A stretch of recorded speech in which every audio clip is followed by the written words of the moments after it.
Hola, hola, buenos días, queridos jóvenes de segundo año. Es un placer nuevamente para mí, como siempre, compartir con ustedes estas explicaciones acerca de las clases que tenemos por ahí. Llegamos al tema de la página número 83. Va a ser una continuación de lo que estábamos hablando en la clase anterior acerca del modernismo. Quedó un poco cortada por ahí. Bien, terminaremos a hablar un poquito sobre eso y después hablaremos del aporte de Rubén Darío. Bueno, entonces, para terminar aquella parte, quedamos en las características que tenía la evasión de la realidad, tenía un preciosismo, se preocupaba por el modernismo, se preocupaba porque lo que escribieran fuera bello, fuera poético, fuera bonito.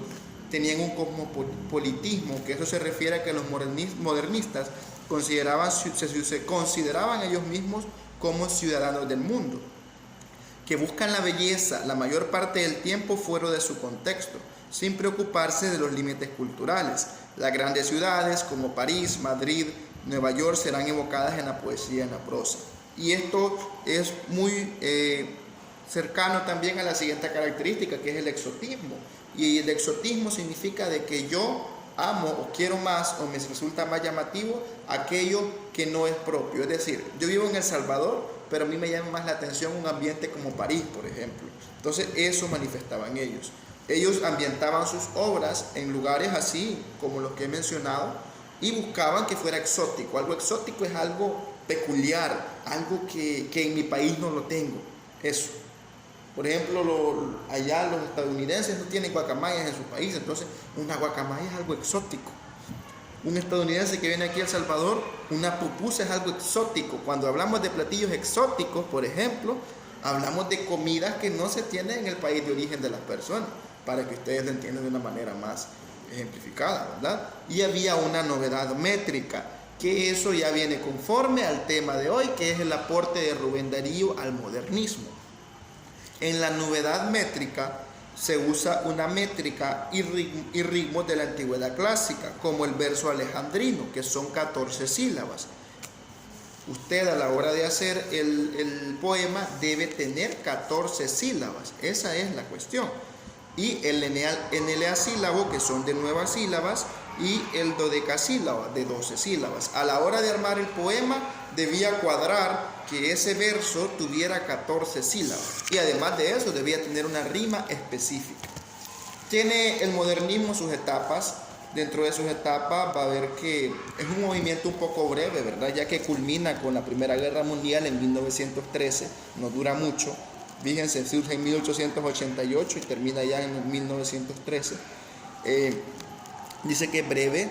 El modernismo literario fue prolijo. Prolijo significa que es cuidadoso o esmerado. Ellos cuidaban mucho la forma en que hacían los textos. Y en cuanto a producción, dice, durante sus escasas 2 décadas fue capaz de producir libros que actualmente la crítica literaria clasifica dentro de 2 etapas: el mundo novismo y el cosmopolitismo o preciosismo. Entre sus características se encuentran. Y tenemos por aquí, quiero que lo vean, un cuadrito cuando habla de cosmopolitismo, que es ambientar tu texto en grandes ciudades. Dice que tiene temáticas evasivas, aparecen símbolos exóticos como el cisne y las ninfas, van a ser representativos en el modernismo, más que todo el modernismo de Rubén Darío. El cisne como un símbolo, una figura dentro que representa todo el movimiento, y el color azul también va a ser algo muy importante. Hay una utilización de ambientes versallescos, que significa que provienen de Versalles, un sitio real cercano a París, que hay ambientes cortesanos, ¿verdad? O sea, hay ambientes de cortes, de reyes y toda la cuestión. Hace referencia a ciudades y culturas lejanas, como les digo, siempre se busca lo exótico. El poeta se siente ciudadano del mundo, es decir, yo soy mexicano, pero escribo de París y yo me siento que soy de ahí, por ejemplo. Y esto está representado en la obra de prosas profanas de Rubén Darío. Y ahí está el ejemplo. Dice: dijo sus secretos el faisán de oro, en el gabinete mi blanco tesoro, de sus claras risas del divino coro. Las bellas figuras de los gobelinos, los cristales llenos de amorados vinos, las rosas francesas en los vasos chinos. Vemos entonces ahí que hay una completa mezcla de elementos de diferentes culturas y diferentes países. Además de eso, hay una rima perfecta. Vean cómo termina cada verso: oro, tesoro, coro. Y acá cambia: gobelinos, vinos y chinos. Todo rima. Es parte de esta estructura, ¿verdad? Después tenemos el mundonovismo, que propone una vuelta a la realidad americana. Aparece el interés por los temas sociales y políticos de la época. Esta va a ser la segunda etapa, ya saliéndose de lo cosmopolitismo que se ambienta en otros lugares, ¿verdad? Y te olvidas de tu país. Ya en la etapa del mundonovismo aparece cierto interés ya por los temas americanos, por los conflictos originados por el neocolonialismo norteamericano. Es decir, los norteamericanos ya empiezan en ese momento, con la Primera Guerra Mundial, ¿verdad?, a hacer su imperio. Recuerden eso. Se redescubren las raíces prehispánicas, se incorpora a la poesía y la prosa, se hablan ya de los aspectos precolombinos, ya se incluye en el modernismo, y está representada esto en Cantos de Vida y Esperanza, siempre del notable Rubén Darío. Dice: es algo formidable que vio la vieja raza, robusto tronco de árbol al hombro de un campeón, salvaje y aguerrido, cuya fornida masa blandiera el brazo de Hércules o el brazo de Sansón, por casco de sus cabellos, su pecho por coraza. Se llama Caupolicán.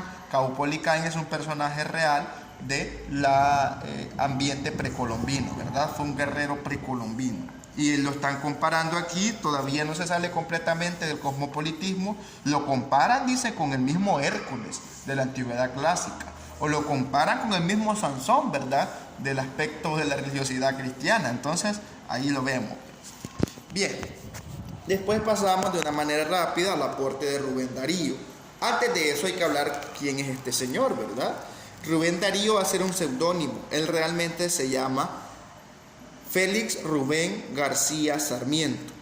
Entonces, el apellido Darío no es propio, es un seudónimo. Un seudónimo es como un apodo que tienen, ¿verdad? Un apodo literario. De repente usted, Francisca, de repente no quieren que la reconozca como Francisca, se puede poner un apellido cualquiera o unas iniciales, ¿verdad? No importa, eso es su apodo literario. Tenemos que nace en Metapa, actual ciudad Darío, así se llama esa ciudad ahora, en honor a él. Es en Nicaragua, nace en 1867. Y aquí vamos a ver el motivo por el cual él, en su primera etapa del aspecto modernista, ambienta todas sus obras en otros países. Él viaja a Europa y está después acá en América. Vivió en diferentes países de Sudamérica, en Francia y en España. Uno de sus contemporáneos, Fabio Rivera Montealegre, se refiere a él como, y nos dice él en lo siguiente: el poeta que encarnaba en América la chispa creadora del genio dio conciencia y amplitud al movimiento modernista, con el ejemplo de una obra excepcional, incomparable en la literatura de la lengua española, y, después de suscitar el entusiasmo de la juventud, de vencer la resistencia de los viejos retóricos, impuso la nueva orientación en todo el continente y luego también en España. Entonces, el motivo por el cual en la primera etapa del modernismo se ubicaba en otras ciudades, ¿verdad?, fuera del ambiente americano, es porque Rubén Darío vivió y conoció muchas ciudades en Europa y vivió también en Sudamérica bastante tiempo. Por lo tanto, a él le cautivaron esos ambientes y lo plasma en su obra, ¿verdad?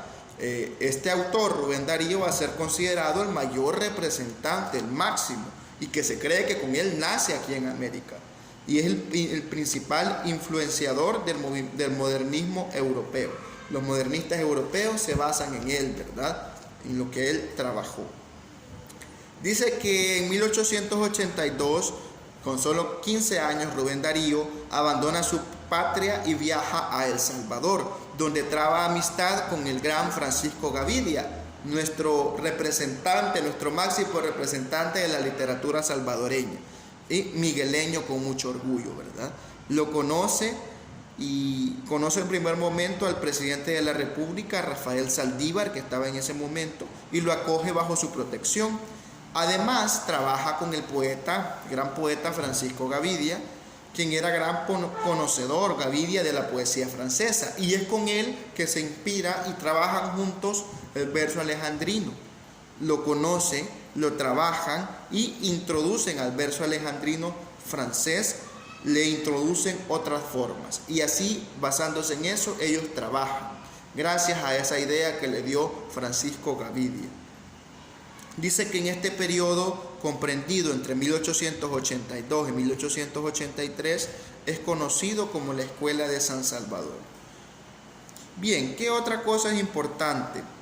Dice que su salto a la palestra significa lugar donde se realizan luchas y combates, a la palestra literaria universal llegó hasta 1888, cuando publica su obra culmen, su obra perfecta, Azul, durante su estadía en Chile, en el país sudamericano. Amigos de él, Eduardo Porinier y Eduardo de la Barra, publican en Valparaíso su obra Azul. De hecho, ni publica, el mismo autor no publica su obra, sino que sus amigos ven la genialidad que tiene él para escribir y publican su obra, que resulta después muy famosa. La obra no tuvo éxito de inmediato. Poco a poco se fueron conociendo, y ya en octubre del mismo año el escritor español Juan Valera escribió en el periódico madrileño El Imparcial un artículo en donde reconocía en él a un prosista y un poeta de gran talento. Entonces, el hecho de que Rubén Darío y su obra fuera famoso y reconocido a nivel mundial va a ser gracias a que un gran escritor español llamado Juan Valera escribe bien sobre él, y así él recibe su fama, ¿verdad? Bien, ¿qué otra cosa es importante hablar sobre él? Además, que tenemos por aquí que él estuvo en París en 1899, en 1900, estuvo en una feria mundial, escribe otra de sus obras llamado Cantos de Vida y Esperanza, lo escribe en Madrid en 1905, y se refugia en España, donde termina su vida doblegado por el alcohol, la enfermedad y la pobreza. Termina mal, lastimosamente, el poeta. Bien. Por último, vamos a tener que Darío aporta, cuál va a ser su aporte y en qué se basa él. Dice que el modernismo en América sienta sus bases en el desligue de la influencia europea. Buscan a su manera de crear una forma diferente, una forma americana, aunque ellos se basaran en cosas que ya existieran, por ejemplo, el verso alejandrino, ¿verdad?, influencias europeas y todo esto, ellos crean su propio movimiento literario. Él deja una huella en la literatura con su obra Azul o como su obra Prosas Profanas, donde lo llegan a igualar a él de grandes escritores latinoamericanos como Pablo Neruda o César Vallejo.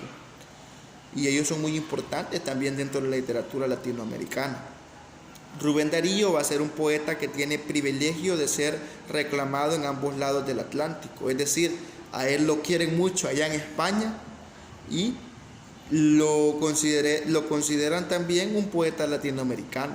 España lo consideró un poeta de ellos y Latinoamérica lo considera un poeta de nosotros. Al final y al cabo, él nace aquí en Nicaragua, aquí en ambiente centroamericano, aunque no vivió la mayor parte de su vida acá, sino que la vive en Europa, pero al final y en cuentas, él es de origen americano. Por lo tanto, estaba esa lucha, ¿verdad?, de quién es, a quién le pertenece, ¿verdad? Así como cuando se descubre, por ejemplo, alguien que tiene carisma, que tiene talento y digamos él tiene doble nacionalidad, se va a luchar, ¿verdad?, de quién es aquella persona.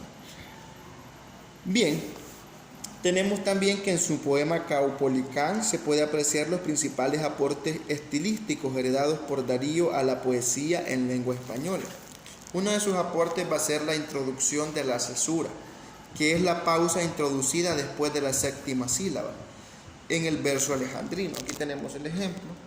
Dice: robusto tronco de árbol al hombro de un campeón. Ahí hay una cesura o pausa dentro de ese verso. Miren, contamos aquí las sílabas: robusto tronco de árbol al hombro de un campeón, 14. Y hay una pausa aquí que no está indicada por comas ni nada, pero a la hora de leerlo, vean, eso se le llama cesura o pausa. Robusto tronco de árbol, al hombro de un campeón. No podríamos leerlo así de manera corrida, ¿verdad? Otra cosa que tiene y que aporta es el uso del hemistiquio, que es el nombre que recibe cada parte en que la cesura divide el verso alejandrino. El hemistiquio va a ser cada parte de que él reparte ese verso alejandrino, o sea, esas 14 sílabas las reparte en dos partes que se le conoce como hemistiquio. Entonces, en el primer ejemplo, robusto tronco de árbol es un hemistiquio, al hombro de un campeón sería el otro hemistiquio. Aquí en el ejemplo que tenemos, por casco sus cabellos, su pecho por coraza. Tenemos ahí dos partes, ¿verdad? Dos ideas que están aquí representadas por comas en la cesura. La cesura divide esos hemistiquios, ¿verdad? Esas dos partes. Y él tiene un manejo del verso alejandrino que está compuesto por sílabas métricas. Este verso provino de la poesía francesa. Lo vemos aquí, anduvo, hay 3 sílabas, anduvo, anduvo, dice, le vio la luz del día. Y ahí están contadas cada una de las sílabas y al final sí hay 14.